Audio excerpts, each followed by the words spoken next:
22e vidéo sur 300, toujours ensemble, toujours plus fort pour ce Teva Challenge. On y va aujourd'hui avec le sujet « Sache identifier et combattre ton ennemi ». J'ai envie de dire même tes ennemis. Parce que ça sera rarement celui que tu penses être qui sera le bon.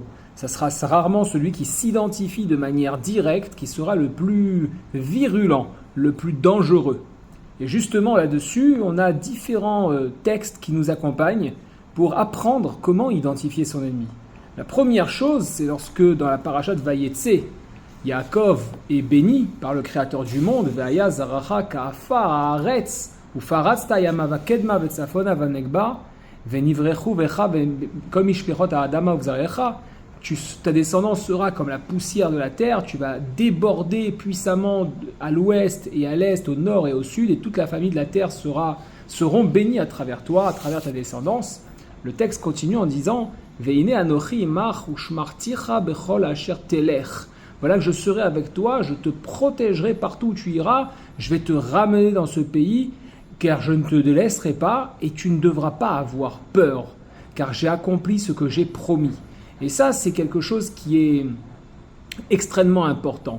L'ennemi se présente. Tu dois savoir que lorsque tu es à la recherche de cette victoire, de ce succès, tu vas recevoir la bénédiction. Sous-entendu, tu vas avoir le résultat souhaité. Mais tu dois non seulement identifier d'où vient le mal, tu dois l'identifier mais le définir pour savoir comment le combattre et ne pas avoir peur. Lorsque Moshe se retrouve face au Pharaon et lui demande qui est ton Dieu et qui lui demande des signes, il y a cette anecdote, ce petit moment où le bâton de Moïse, de Moshe, se transforme en serpent et va manger les deux autres bâtons des astrologues, des magiciens de Pharaon qui s'étaient aussi transformés en serpent. Les commentateurs nous expliquent que ce n'est pas là le miracle.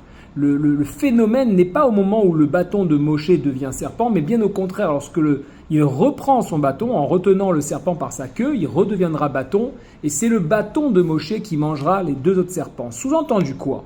Lorsque tu combats un ennemi, sache d'abord qu'en face de toi, tu auras la possibilité de retrouver quelqu'un qui te ressemble. Donc si tu es mou et tordu comme un serpent, tu seras face à des gens qui seront mous et tordus.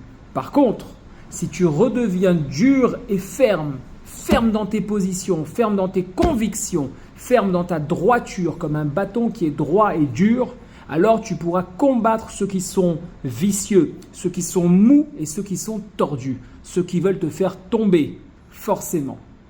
C'est une des premières méthodes, une des premières manières dont il faut réagir face à l'ennemi, face à celui qui veut prendre ta place, face à celui qui veut te faire tomber. Mais pas seulement. Au niveau des ennemis de Jacob, tu as deux types d'ennemis, Esav et Ishmaël.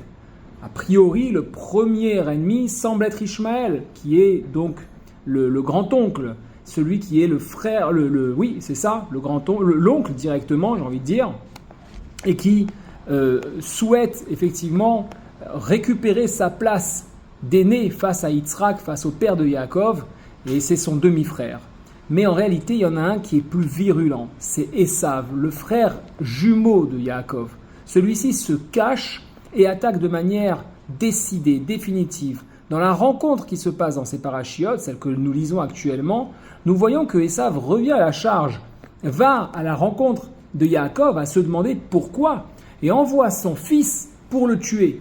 Mais quelle est cette manière-là ? Il n'est jamais frontal, il utilise d'autres à tel point que les prophètes d'Israël nous disent que dans les temps futurs, ceux que nous vivons aujourd'hui, Esav qui représente l'Europe, qui représente les nations classiques, face à Ishmaël qui représente l'Orient, Esav utilisera Ishmaël pour se battre contre Israël. Israël qui est le deuxième prénom d'Yaakov. Comprends de là que l'ennemi qui s'affiche devant toi est peut-être nourri, encouragé, soutenu par un ennemi secret. D'où l'importance absolue de définir, d'une part d'identifier, mais de définir celui avec lequel tu combats, cette volonté de réussir, celui qui veut te faire chuter.